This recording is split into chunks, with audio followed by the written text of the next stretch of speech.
Buenas tardes, ¿cómo les va?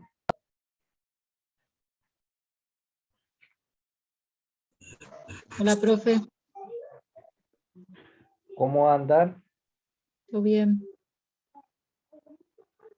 Ya se termina, ya llegamos a la etapa final, ¿eh? Un tironcito chiquito más. Pensamos que no te va, yo por lo menos pensaba que no, ya no teníamos clase hoy. Si no avisaban en el grupo, En realidad me preguntaron hoy si ustedes quieren, terminamos de repasar privilegios e inmunidades y si no, si necesitan el tiempo para terminar de repasar y estudiar ustedes, no tengo problema de liberarles la hora de clase. Así que yo hoy no, estoy a está bien, o sea, disposición. si tenía algo, si Sí. teníamos que terminar de ver algún tema o algo, o sea, no hay problema, pero yo se me hacía, no sé por qué, que no había. No, Ya no me quieren más, ya está. no, pero como estamos tan justo y la profe había dicho, creo que fue Pía, que le tocaba a ella miércoles y dijo, yo el último día no doy antes del examen. Entonces digo, bueno, capaz que tampoco ya teníamos. Yo no tengo problema en lo que ustedes prefieran. Si ustedes quieren, repasamos lo que son privilegios de inmunidades, es el tema que nos quedó completar. Y si no, los libero y les deseo el mayor de los éxitos. Lo que ustedes prefieran, podemos hacer hoy. Profe, una consulta, una Si mini puedo. consulta. El parcial al final es 4 preguntas a desarrollar. Creo que sí, pero eso, la definición final la tiene el profesor Jiménez. Sí. Lo más probable es que sí, y siempre el recuerdo de traten de poner todo lo que puedan, sino el parcial que no sea Telegram y Esquela, sino en la medida de lo posible ustedes incorporen lo que se acuerde, lo que ustedes puedan explicar, si traten de desarrollar, de hacer ese trabajo que es importante, les reiteramos, nadie es desaprobado sin la revisión final de profesor Jiménez. Este, y, este, y a él le gusta mucho este, los que exponen. Yo no di poder judicial, me lo pregunta Paula, el proceso de selección de jueces, pero muy por arriba, lo debe, no sé quién de mis compañeras lo dio el proceso de selección de jueces, pero Soraya dio Poder básicamente, Judicial. perfecto, ¿no? Básicamente es un proceso que va, este, que, que se produce a través de distintas etapas, se aprueba una terna final y luego eso requiere el voto en el Senado de la provincia de Buenos Aires. ¿Sí? Digamos, los jueces tienen que rendir, van rindiendo de distintas etapas, una etapa escrita, luego una etapa oral, luego los antecedentes, de todo eso van juntando puntaje, se eleva finalmente una nómina, se eleva una terna y es el Senado de la provincia quien tiene que dar eh, la, este, el proceso de los jueces de la provincia y de nación, básicamente lo mismo, ¿sí? Eh, y luego son designados por el Poder Ejecutivo, pero el cuerpo que tiene el voto es el Senado de la provincia o el Senado de la nación. Sí, Melissa. Profe, yo tenía entendido que la designación de los jueces de las provincias dependía de cada una de ellas, o nada que Sí, ver. claro, claro, pero Ah, bueno, me preguntaron claro, cómo se pasa que, elegían los jueces de la provincia. claro, En el pasa caso de la que, claro, provincia en de el Buenos grupo Aires tuvo es esa así. duda de si aplicaba lo mismo para los tribunales inferiores en las provincias. Y yo había entendido que en las provincias es diferente, que cada una lo regula con su constitución. Ojo, ojo, a ver, cuando hablamos de tribunales inferiores, primero, me estoy metiendo en temas que no he dado yo, entonces espero no meter la pata. Ojo, cuando hablamos de tribunales inferiores, si son de los que hace referencia la Constitución Nacional, cuando habla de tribunales inferiores, son los juzgados federales, ¿sí?, del interior del país. No confundir, ¿sí? Ojo, cuando estamos hablando de la Constitución Nacional y las facultades que tiene el Congreso en el artículo 75, cuando habla de tribunales inferiores, son de los juzgados federales del interior del país, o en su caso las cámaras, ¿sí? Los juzgados federales, que en el caso de Mar del Plata, están en calle, en Avenida Independencia, entre Moreno y Bolívar, o el Tribunal Oral Federal, que está allí en calle Luro, enfrente al Correo, ¿está bien? No confundir. Luego, la administración de justicia de cada provincia está dentro de las facultades no delegadas, por lo tanto, cada provincia retiene para sí la administración y la organización de su fuero, el sistema de tanto de selección como de enjuiciamiento, ¿sí? Y lógicamente la sanción de los distintos códigos provinciales, los códigos de procedimiento, ¿sí?, los que no son de fondo. Código civil y comercial, código penal, minería, etcétera, etcétera, son de fondo. Los de forma, los de procedimiento, van conforme cada una de las provincias. Pero ojo cuando hablamos de tribunales inferiores, si hablamos de los tribunales del 75, de las facultades que da el Congreso de la Nación, son los juzgados federales del interior. No confundir con los juzgados, con la justicia ordinaria de cada provincia. ¿Sí? ¿Se entiende la diferencia? Sí, profe, sí, yo también me refería a eso, que la Constitución solamente regula lo federal y las provincias Exacto, regulan su propia justicia, sí, sí. exacto. Puede haber más de un procedimiento. Bueno, si les parece, yo igualmente le subí a modo de resumen, si a alguno le sirve, los power que yo fui utilizando no son más que un esquema ordenadito de los artículos y del libro de Eduardo Jiménez, pero por ahí para repasar les sirve de manera ordenada, están todos subidos en el campus, así que al que le sirva y lo pueda aprovechar, es para eso. Si quieren, rápido hacemos un repaso de lo que son los privilegios y las inmunidades de la Cámara, y con eso tendríamos completo poder legislativo. ¿Les parece bien? Sí, profe.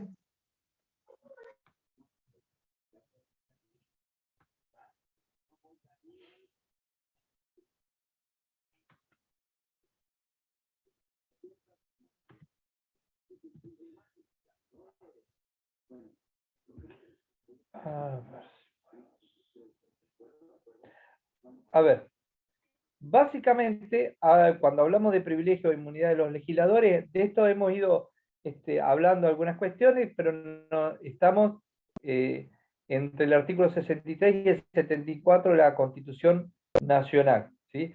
Todas estas cuestiones luego son replicadas generalmente en iguales términos o muy similares para los distintos legisladores provinciales a través de cada constitución. Fíjense que aquí lo que hablamos son de una serie de prerrogativas. Es importante tener en cuenta que no son personales hacia la persona, sino que en realidad lo que buscan es proteger el funcionamiento del Congreso como institución de la República. Lógicamente, van a proteger en el caso concreto a un legislador, una legisladora, pero siempre tener en cuenta que estas prerrogativas son en función del Congreso como institución de la República y como representación de uno de los tres poderes del Estado. Vidal Campos utiliza bien gráfica la figura que él dice o decía que en realidad eran garantías de funcionamiento del Congreso, ¿sí? Y hacía mucho hincapié en esta cuestión de que en realidad es una protección que se le da al Congreso para que éste pueda funcionar. Lo que se trata de evitar en todo momento es que haya algún tipo de interferencia o de limitaciones que no se pueda que lo que genere en definitiva es el no desenvolvimiento normal de la función legislativa del Congreso. Y Quiroga Lavie habla, una cuestión muy técnica y demás, pero él siempre hacía esa mención desde que yo era estudiante, ya la marcaba, que él hablaba siempre de prerrogativas, porque él dice que los privilegios son propios de la monarquía y que nosotros tenemos que respetar el sistema republicano. Una cuestión importante que en su mayoría es pacífica, hay algún autor que lo ve de otra manera, pero en principio, como decimos que estas prerrogativas son en favor y en beneficio del Congreso como institución y no de las personas, la mayoría de la doctrina entiende que no se pueden renunciar, que un legislador no podría decir, mire, yo no quiero tener fuero, renuncio, etcétera, etcétera, y aún si renuncia, va a necesitar, ahora vamos a ver el procedimiento, la aprobación de la Cámara, ¿sí? Todo esto siempre porque, insistimos con la idea, son en protección del funcionamiento del cuerpo del Congreso de la Nación como poder del Estado y no de la persona per se. Sí, Carla. Profe, tengo una duda. ¿Pueden renunciar a ¿Sí? lo que es o sea, su salario, su dieta? En realidad lo mismo, la pueden donar, pero no pueden, ahora vamos a ver si es una prerrogativa o no, pero en realidad no pueden. Todo esto no tiene facultades, son propias de cada legislador, sea en el orden nacional, provincial o los concejales y consejeros escolares en el orden local. Lo que va a tener la posibilidad luego es de donarla o aplicarla a alguna fundación o, bueno, o alguna cuestión que le parezca. ¿Sí? Pero en Me surgió principio, la duda porque no no. sé si escuchó que Milei en un momento había dicho que él la iba a sortear, que él no la quería, que él renunciaba en caso de de poder entrar, había dicho algo así. Está bien, bueno, pero él, una vez que la cobra, hace lo que quiere, la puede regalar a la puerta del Congreso también. Ah, ok, bueno, algo así había ¿Está dicho, como que bien? la iba a Lo que no sortear, puede sí. hacer es renunciar a no cobrarla. Ah, ok, ¿Sí? ok. Entonces, él puede decir, mire, yo renuncio, la dono, se la dono a, no sé, al ALCE, qué sé yo. Eh, a- la donamos a una cooperadora, puede ser lo que quiera. O se planta en la puerta de la casa, agarra la plata y la regala. Él hace lo que quiere, pero lo que no va a poder hacer es dejar de cobrarla. ¿Sí? Por lo menos se la van a depositar en una cuenta abierta a su nombre.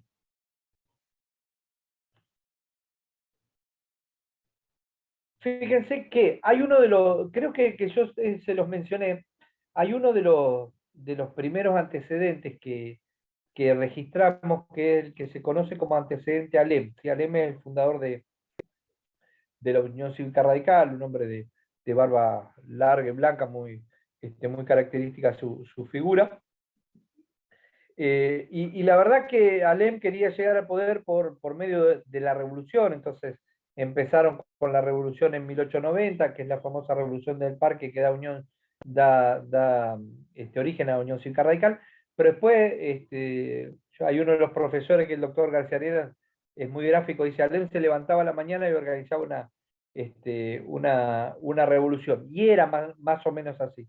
A él lo detienen en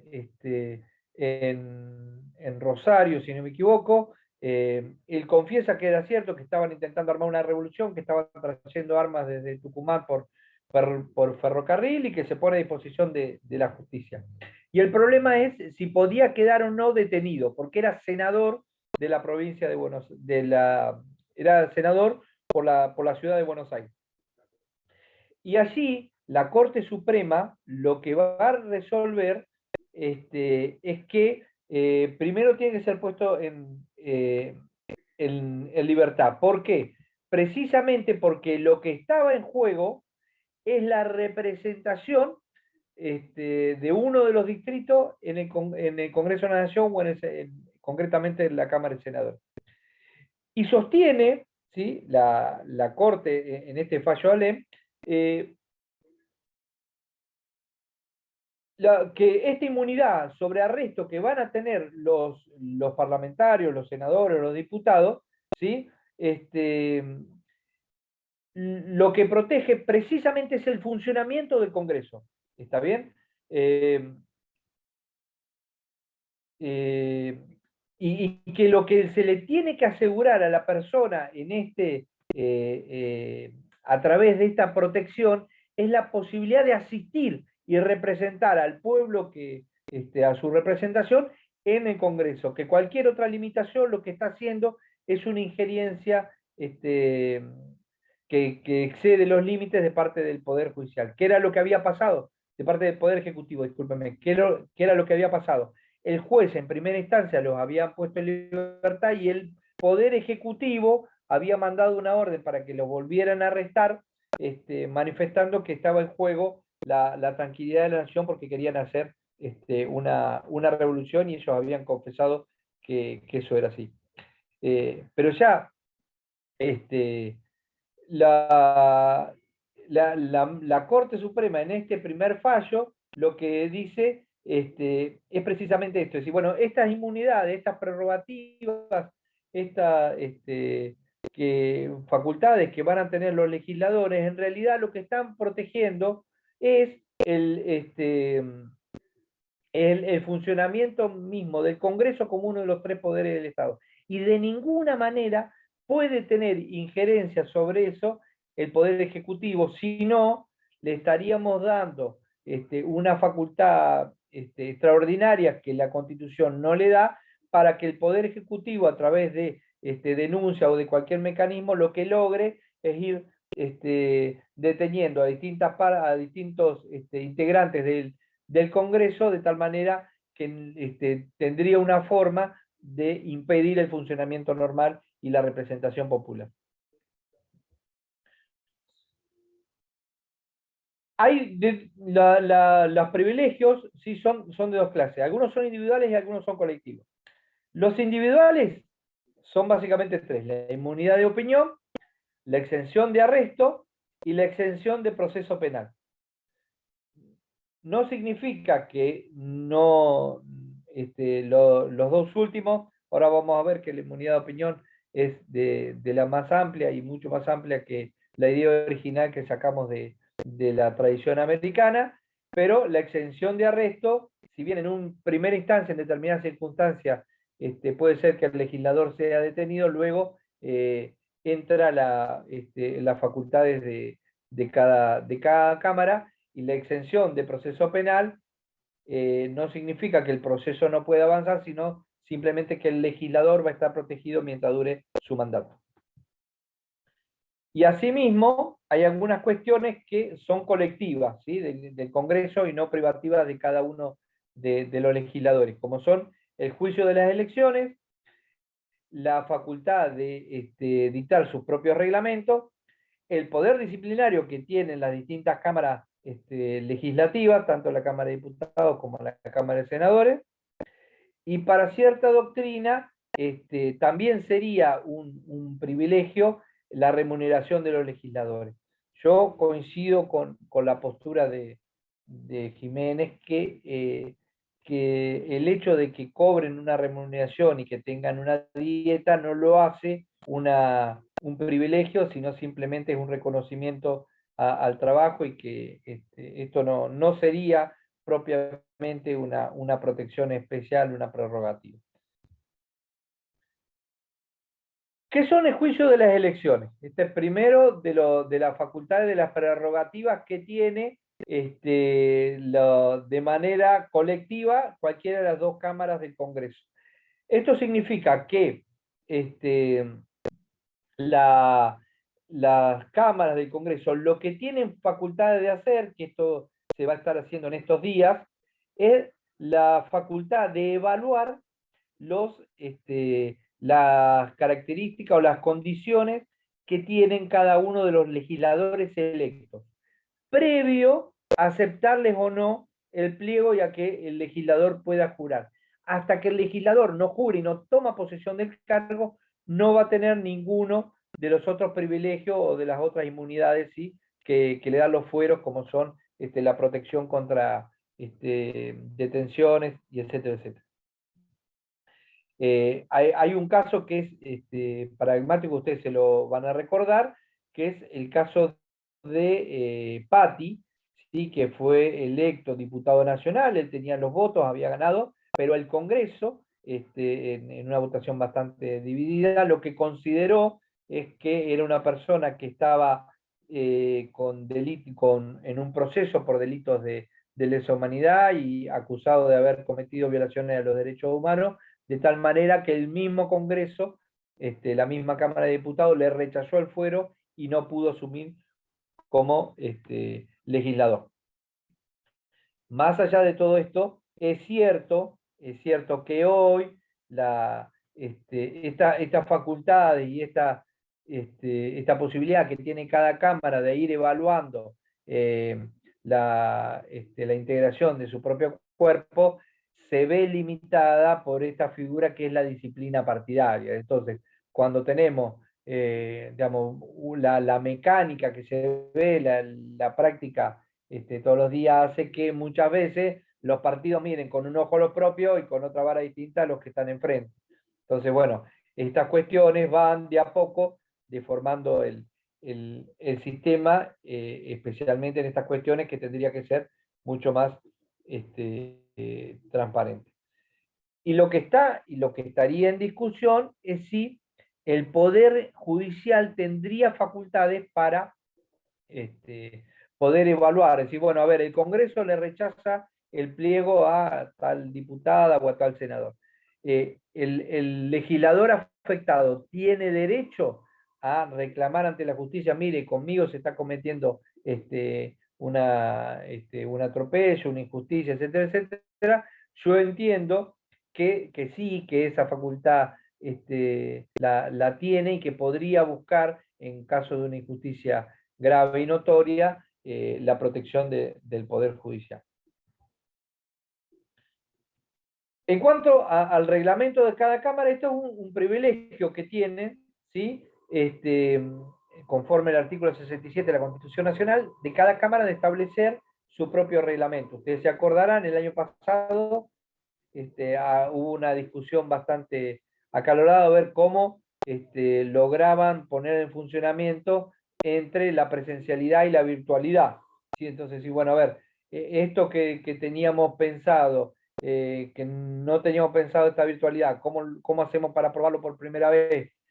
En el caso del Consejo Superior de la Universidad, por ejemplo, tuvimos que tener una primera sesión presencial para poder aprobar, porque no estaba previsto, las sesiones virtuales y a partir de ahí poder desempeñarnos virtualmente. Pero esto es una facultad de cada Cámara de poder organizar sus debates, sus mecanismos, etcétera, etcétera. Hay un autor que es González Calderón, que es lo que sostiene precisamente que estos reglamentos son en protección y en garantía de todas las personas, de tal manera que tanto mayorías como minorías tengan una cierta, digamos, una cierta previsión de cuál es un debate normal, de cuáles son los mecanismos, y esto hace la transparencia de poder llevar adelante un proceso y que si no sería cuando quiero sacar una ley la hago por un proceso que me conviene, cuando no me conviene y soy mayoría hago otra cosa. Entonces, bueno, el proceso de cada Cámara, el reglamento, el tiempo que puede hablar un legislador, el tiempo de cierre de los presidentes de bloque, todo este tipo de cuestiones hacen a la transparencia, al funcionamiento y a la lealtad que tiene que primar en estas cámaras para que sea previsible para todos cuál es el procedimiento de sanción de la ley.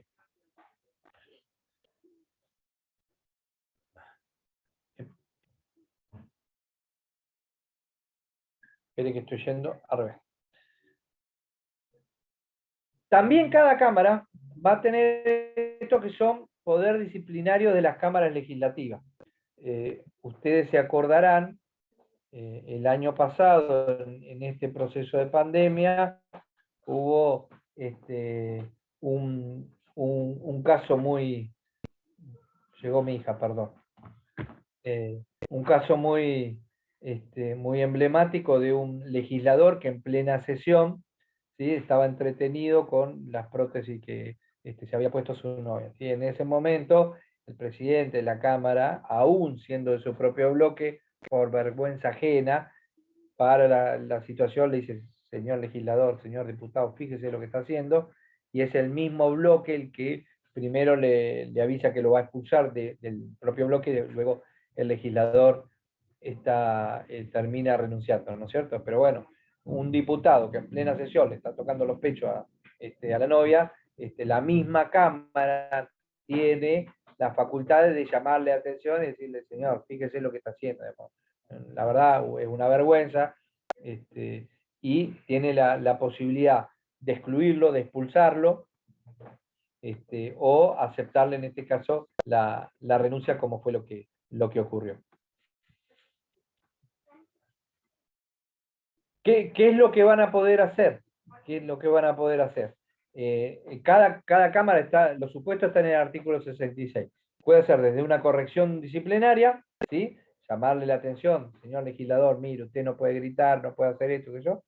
Tiene la posibilidad de removerlo, tiene la posibilidad de excluirlo del cuerpo. Esto es importante cuando, por ejemplo, el legislador es detenido infraganti en la comisión de un delito, ahora lo veo un poquito más adelante, o tiene la posibilidad de aceptar o rechazar la renuncia que voluntariamente tenga el legislador. Fíjense que en casos donde se han suspendido legisladores tenemos varios, no son pocos, parece uno cuando empieza a buscar casos y la verdad que encuentra.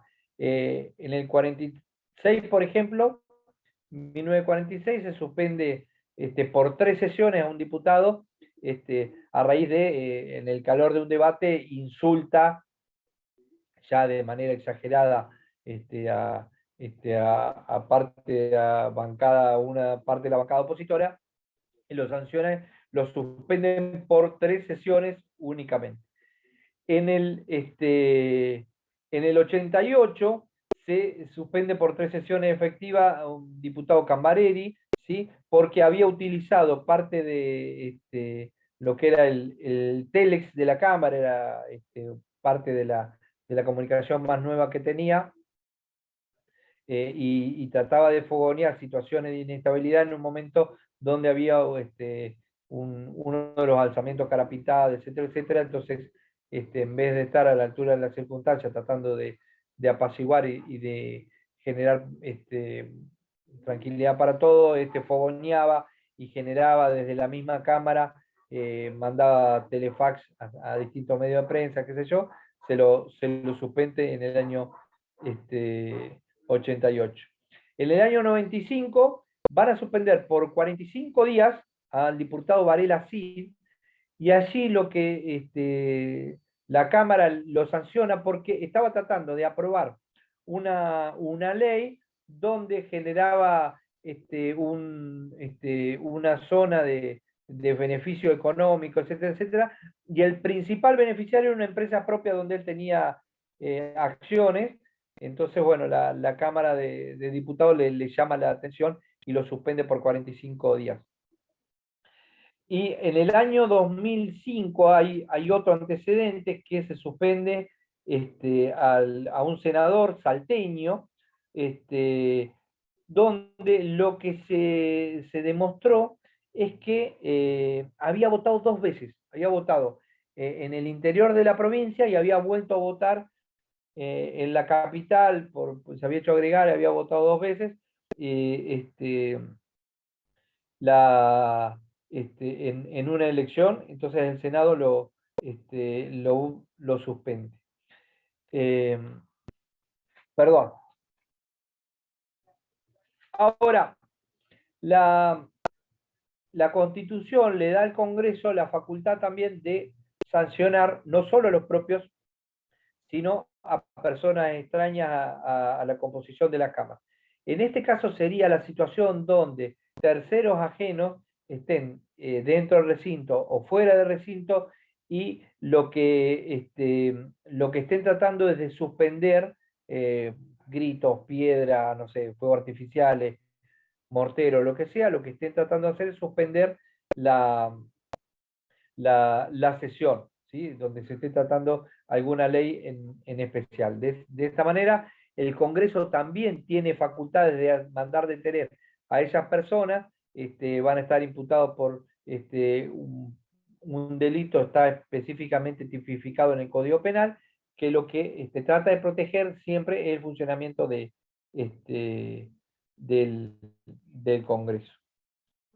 ¿Sí? Y aquí lo que hay es una norma específica que prevé el delito, entonces el Congreso tiene facultades para protegerse en el funcionamiento y en el libre desenvolvimiento, la expresión de sus legisladores, etcétera, etcétera.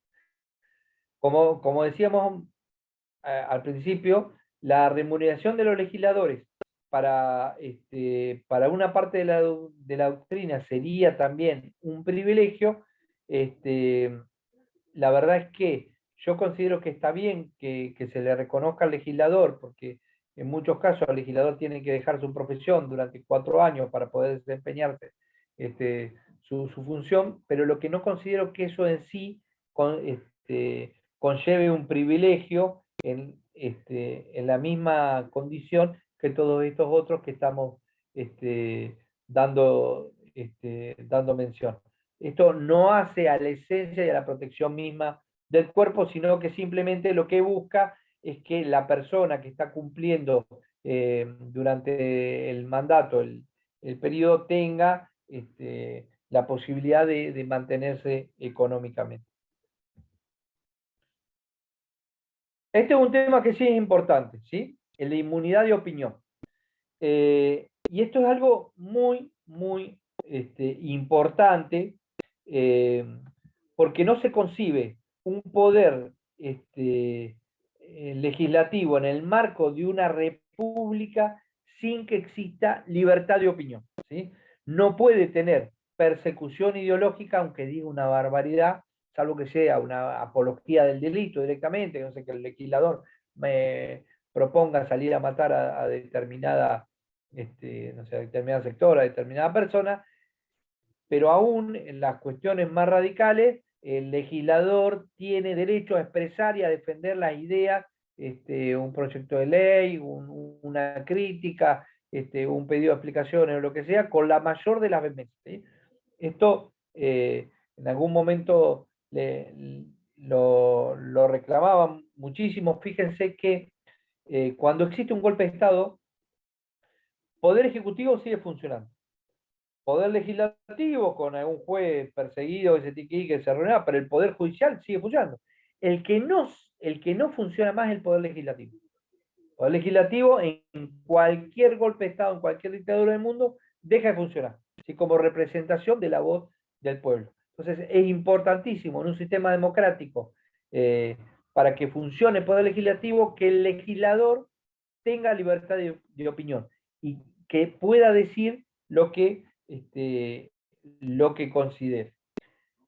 Nosotros, como parte de nuestro esquema constitucional clásico, copiamos al sistema norteamericano. En Estados Unidos, en principio, fíjense que solo se prohíbe interrogar al legislador. Solamente está protegido por los dichos en sus discursos dentro del debate del recinto. Y el Congreso, ¿sí?, lo que va a poder hacer es sancionarlo si omite o si el legislador perjudica alguna investigación originada dentro del mismo Congreso. En ese caso caería la figura de desacato. Es una protección muy limitada, muy acotada a la función que hace el legislador dentro del recinto. En nuestro caso, la protección es mayor, es mucho más amplia. Nuestro sistema prohíbe acusar, interrogar judicialmente, mandarle nota a los legisladores, no lo pueden molestar de ninguna manera. Podría un juez pedirle declaración testimonial, pero el legislador tiene derecho a negarse siempre durante el mandato. Fíjense que nosotros tenemos el caso de Alperovich, que es el legislador por la provincia de Tucumán, que es gobernador, que tiene una acusación bastante grave sobre abuso sexual de una de las sobrinas. Hasta el 10 de diciembre va a tener la protección, el día 11 va a ser llamado ante la justicia y tendrá derecho a prestar declaración como primer acto de defensa o a guardar silencio, y la causa va a poder seguir avanzando. En el caso del sistema argentino, las opiniones, la protección sobre opiniones se amplía no solo a lo que dice en el recinto, sino también puede ser en una entrevista radial, en un mitin político, le habla a colega, le habla a tercero, lo que sea. En cualquiera de esas circunstancias siempre va a estar protegido. Y el Congreso siempre va a tener esa posibilidad de ejercer sanciones contra terceros que traten de limitar estas facultades. Yo reitero el concepto, es decir, bueno, es fundamental para el sistema democrático que el legislador pueda hablar con total libertad. Al peronismo, en el primer periodo peronista, a partir del 45, muchas veces se le reclamaba eso. Perón muchas veces hacía un discurso o se expresaba políticamente como candidato o como líder político, y luego, si los legisladores de la oposición le contestaban, utilizaban la figura del desacato contra el presidente. Entonces, los legisladores de la oposición le decían, pero ¿cómo? Usted me discute como político cuando yo le discuto desacato presidencial y tenemos que ir preso por esa situación. Entonces, en un sistema democrático, la posibilidad de que el legislador hable con total libertad es fundamental para el funcionamiento pleno del Congreso. ¿Por qué? ¿Y esto por qué es importante? Porque si no, lo que decíamos al comienzo, si por cada cosa que el legislador diga podría ser cuestionado o amenazado, etcétera, etcétera, lo que se logra es que no haya libertad para cuestionar alguna ley, qué sé yo, la ley de envase que se está proponiendo ahora, una ley de hidrocarburos, no sé, una ley de medio ambiente. Si el legislador no tiene toda la libertad y toda la posibilidad de poner todo digamos, su ímpetu en el debate, la verdad que lo que se logra es la no defensa de los intereses que pueden ser legítimos con mayor o menor efusividad.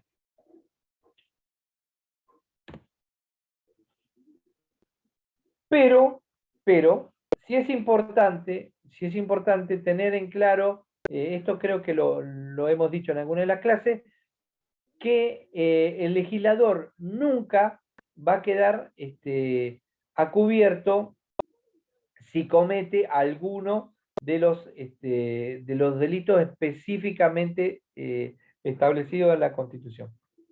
¿Se acuerdan que cuando hablábamos de amnistía, por ejemplo, nosotros decíamos que el legislador, que es el que establece las penas y los delitos en el Código Penal, tiene facultades para establecer que en algún momento histórico esas penas no se apliquen? Estas, la de la Constitución, por ejemplo, otorgar la suma del poder público, aliarse con enemigos externos de la nación, cualquiera de esas situaciones que conllevan la nulidad absoluta y que hace pasible ser declarado como traidor a la nación, estas están por encima de los legisladores. Quien cometa cualquiera de esos hechos, esto es un delito tipificado en la Constitución, están por encima de los legisladores. Si algún legislador quisiera o fuese parte de una votación donde se otorga la suma del poder público, por ejemplo, eso no hay forma de perdonarlo, y eso no va a estar protegido por las inmunidades, porque ese delito está por encima, es un delito constituyente, está por encima de la facultad de los legisladores. Esto no lo establecen ni los diputados ni los senadores, sino que lo estableció el constituyente en el texto de la Constitución, y en ese caso no va a estar protegido.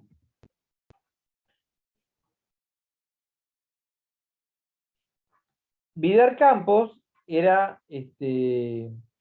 era claro en esto y decía, bueno, la protección que es amplia, en caso de los legisladores, su opinión, qué sé yo, qué sé cuánto, no importa si es dentro del recinto, si es fuera del recinto, si es concretamente en el debate parlamentario o fuera, la protección es amplia. Únicamente, ¿sí? No va a estar amparado cuando cometa algún delito que constituya un alzamiento contra el orden constitucional.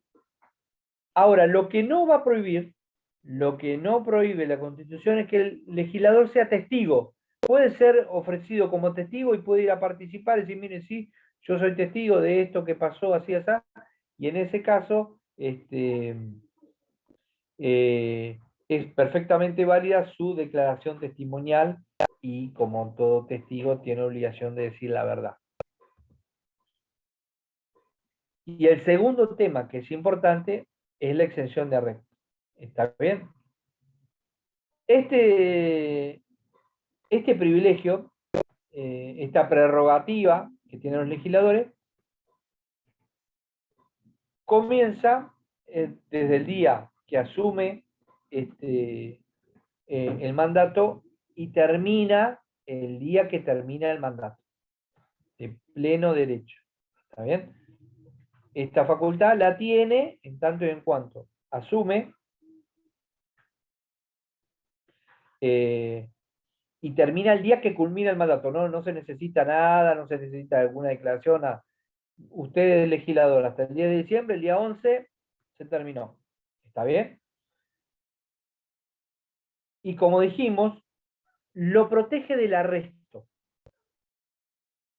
pero no lo va a proteger del proceso. El proceso va a poder continuar, lo único es que la persona no podrá ser citada mientras dure su mandato en calidad de imputado, tendrá derecho en su caso si quiere presentarse por escrito, y nunca se va a poder detener. Lógicamente, si el proceso avanza y se llegara a una condena, el día que se termine el mandato, vaya y cumpla. El artículo 69 nos da la gravedad de lo que tiene que pasar cuando a un legislador se lo somete, se lo encuentra infraganti, cometiendo un delito grave, ¿sí? De tal gravedad, por ejemplo, encuentra a un legislador, cuchillo en mano, dándole, ¿sí? a otra persona, a la pareja, o lo que sea, matándole. Bueno, en ese momento, si se lo encuentra infraganti cometiendo ese error, es un delito grave, etcétera, etcétera, se lo puede detener. ¿Está bien? Únicamente. ¿Qué es lo que va a tener lo que tiene que pasar es que lo encuentren en ese primer momento. O que lo encuentren, por ejemplo, tratando de ocultar el cuerpo. ¿Sí? Tiene que ser el momento posterior. Si, no sé, la persona comete un homicidio y por cámara de televisión nos enteramos una semana después, no se lo puede detener durante el mandato. Pero, como esto es una cuestión sumamente excepcional, aún arrestado, habiendo cometido en el momento infraganti, que está clavando el cuchillo, digamos, totalmente infraganti, lo que tiene que pasar es que detenido, ese arresto de carácter transitorio, el juez interviniente tiene que poner en conocimiento de la Cámara la situación. Y la Cámara va a tener que resolver. La gravedad tiene que merituar la gravedad o no, conforme en su criterio del hecho, y resuelve si le quita los fueros, es decir, si lo excluye de la Cámara o se los mantiene. Si le quita los fueros, si lo excluye de la Cámara, ya no tiene más protección porque dijimos, la protección es para el cuerpo. Entonces, si no participa más del cuerpo, no es integrante más del cuerpo, puede quedar detenido. Si la Cámara, por el motivo que sea, no lo destituye, no le saca los fueros, el legislador, aunque haya sido atrapado infragante y cometiendo el homicidio en un hecho gravísimo, deberá ser puesto en libertad. Más allá de la facultad de que el proceso siga su curso con la libertad del legislador mientras dure su mandato. Profe, Sí, ¿no hubo un caso de un diputado, puede ser Angelos, o sí, capaz que estoy más Angelos, perdida, que le dieron ahora el desafuero o algo así, ¿no? dame 2 segundos y llegamos a Angelos. En caso del senador Angelos, que era senador por la provincia de Córdoba, fue 2 veces gobernador, fue candidato a presidente. Él le pide al cuerpo que lo suspenda para poder someterse voluntariamente a un proceso, ¿sí? Siempre, en ese caso, el desafuero va a la resulta de lo que pasa en el proceso. En el caso de Angelos, pide el desafuero, la Cámara de Senadores le otorga el desafuero, se somete al juzgamiento, es absuelto, es declarado inocente, y luego de eso volvió al cuerpo sin ningún inconveniente. Es decir, la protección que Pero tiene, ¿eso porque él lo pidió o no, no, profe? ¿cómo, Disculpa, te cómo? interrumpo. Eso porque él lo pidió, él pidió el desafuero y que se Él someta pidió al desafuero proceso. y la Cámara se lo dio. Si no hubiera La Cámara pedido, podría hubiera haber tenido el dicho, fuero que lo protegía o no. claro, a ver, el fuero que lo protege, el fuero lo único que hace, este privilegio lo único que hace es, no impide la acción de la justicia. En su caso puede llegar a demorarla, ¿está bien? Como el Claro. caso de Alperovi, puede demorarlo, ¿está bien? Ujú. Y solo respecto del arresto. Ahora, el proceso podía seguir. Él, Claro. voluntariamente, pidió ser separado de la Cámara para someterse, Sí. se presentó a indagatoria, ofreció la prueba que correspondía y la justicia lo absolvió, lo declaró inocente. Con la declaración de inocencia, volvió y se lo reincorpora al cuerpo sin ningún inconveniente. Claro. Gracias, profe. ¿Y qué pasaría? ¿Qué pasaría si el legislador es legislador electo? ¿Sí?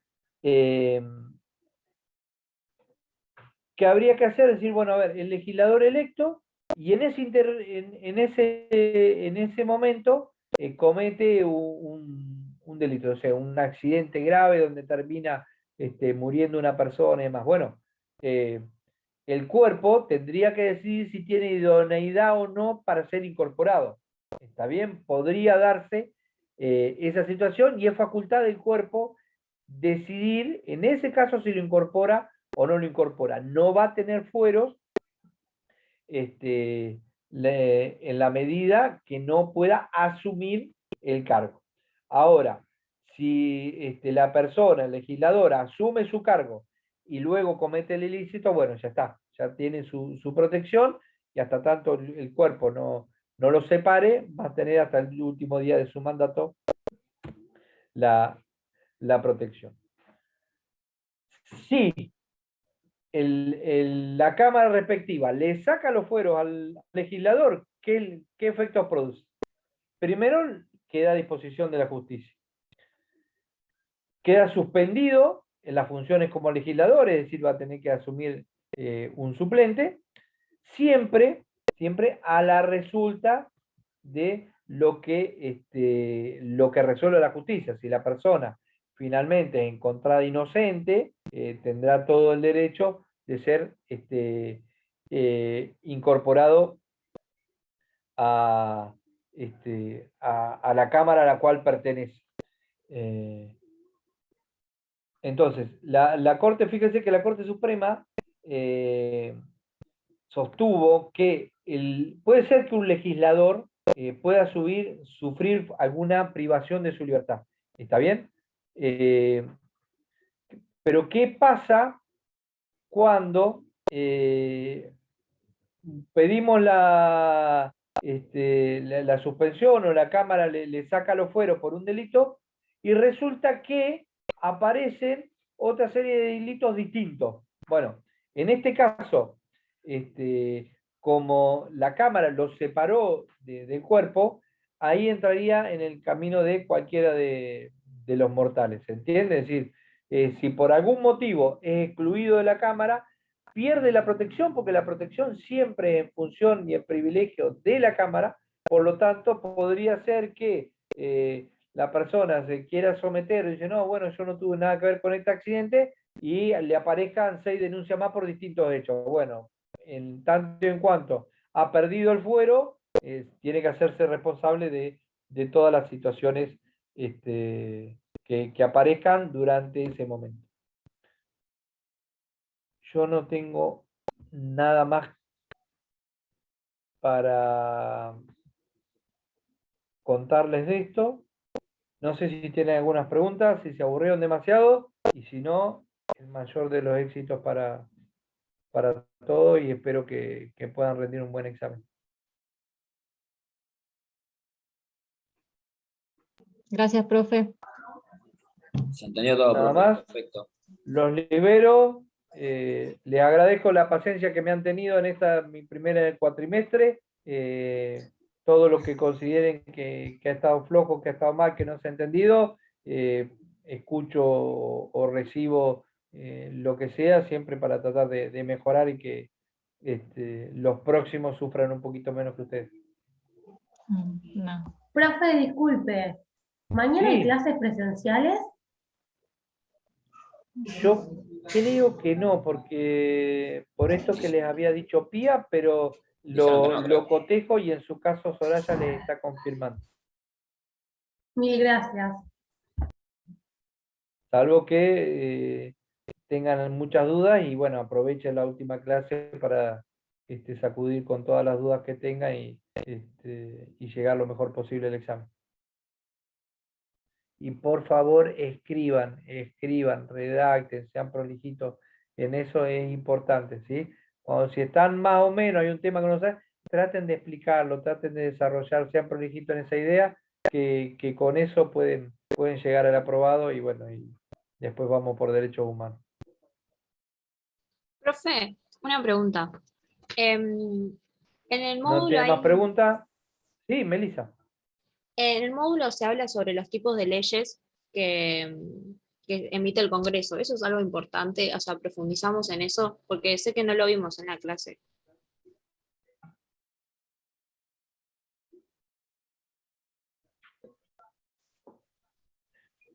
Eso es parlamentario, no se los dio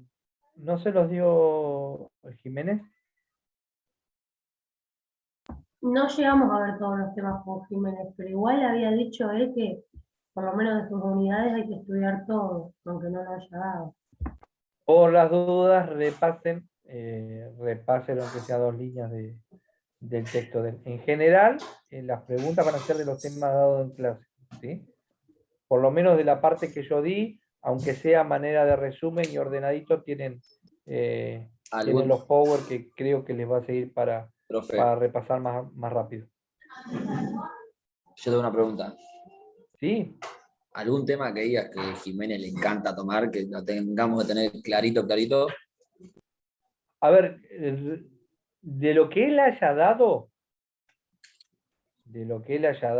es importante. A ver, por ejemplo, amnistía es un tema que él es de los que les gusta que se tome. Los del 75, aunque sea, repásenlo de una leída, porque él le da mucha bolilla a todas las facultades que tiene el Congreso, y repasen los temas que él haya dado. Lo que él haya dado les va a preguntar.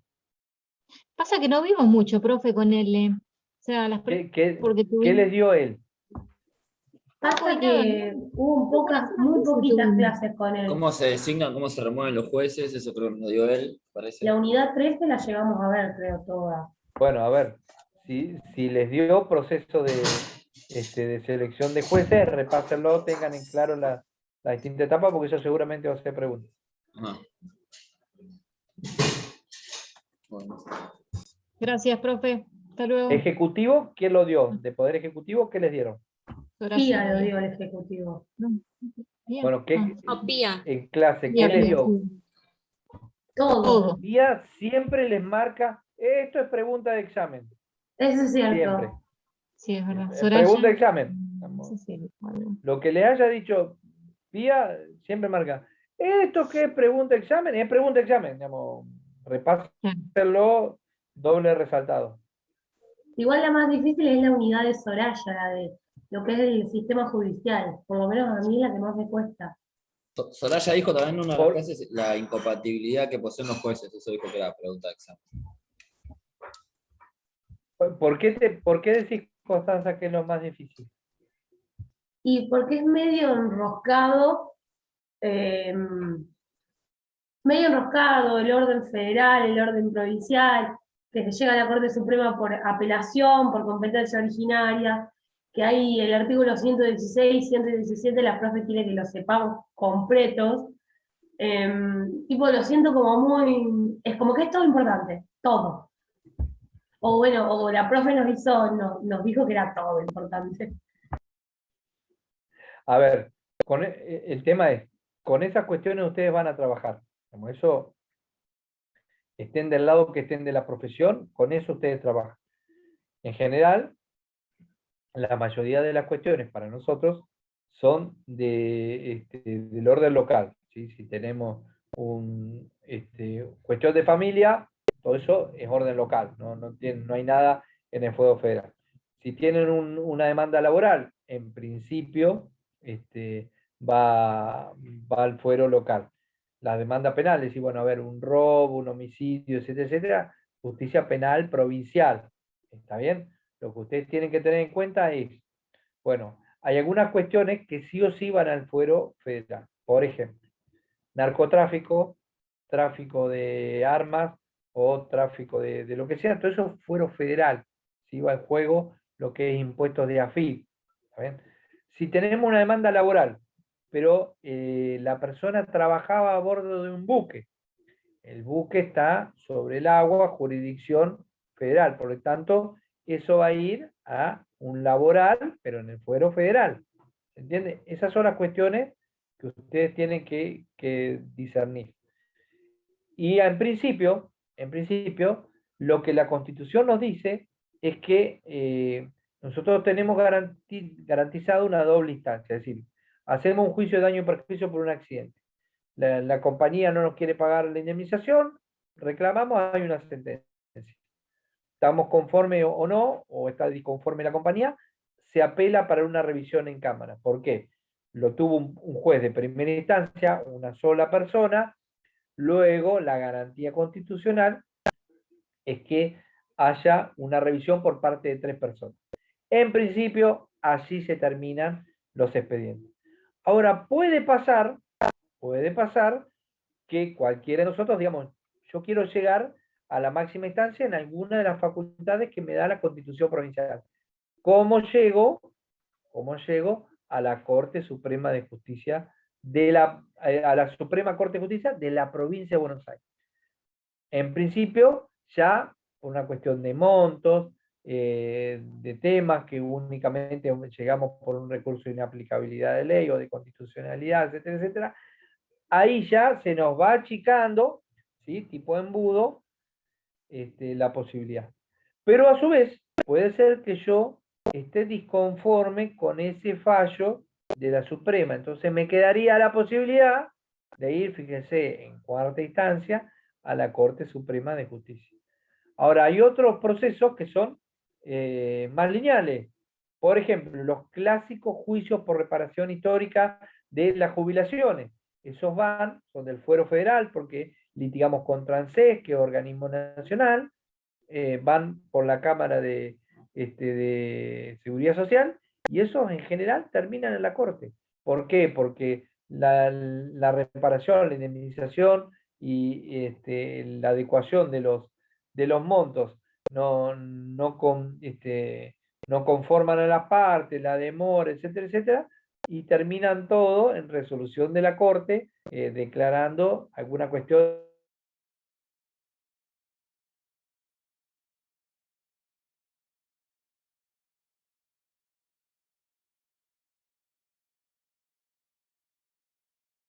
¿Se le cortó el profe o solo me pasó a mí?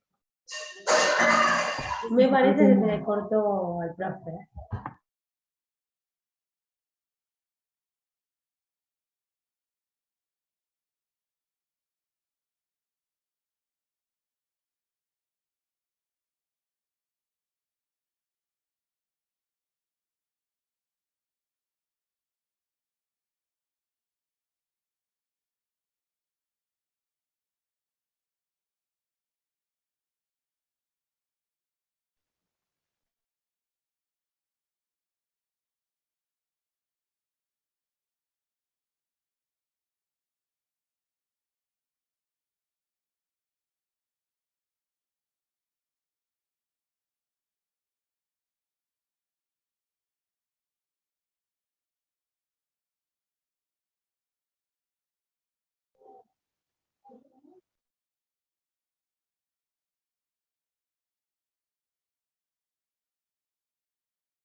¿Verdad?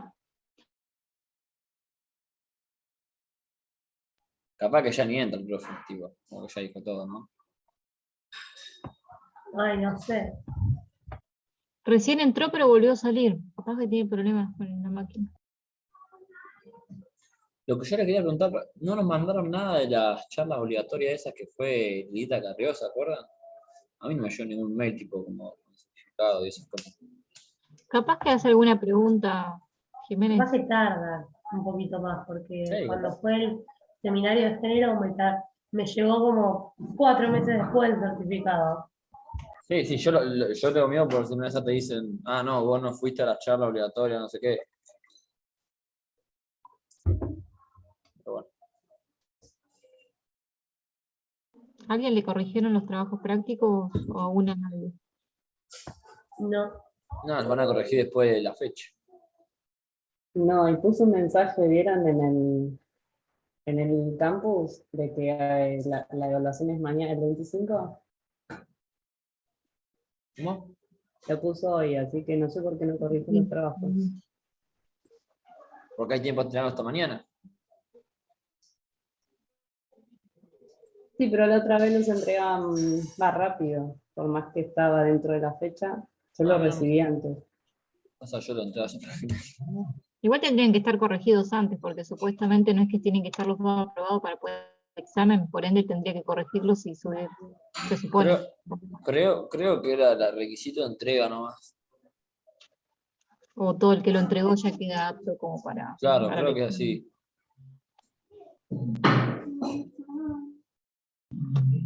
Bueno, chicos, yo me salgo. Cualquier cosa, si alguno se llega a quedar, avisa. No, sí, ya. Adiós. Chao.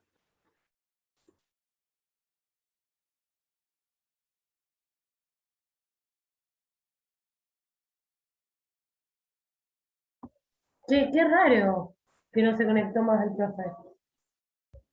¿Cómo? Qué raro que no se haya conectado más. Ah, que ya se estaba por ir, ya estaba despidiendo. Creo que ya está.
Chao, gente, me fui a comer.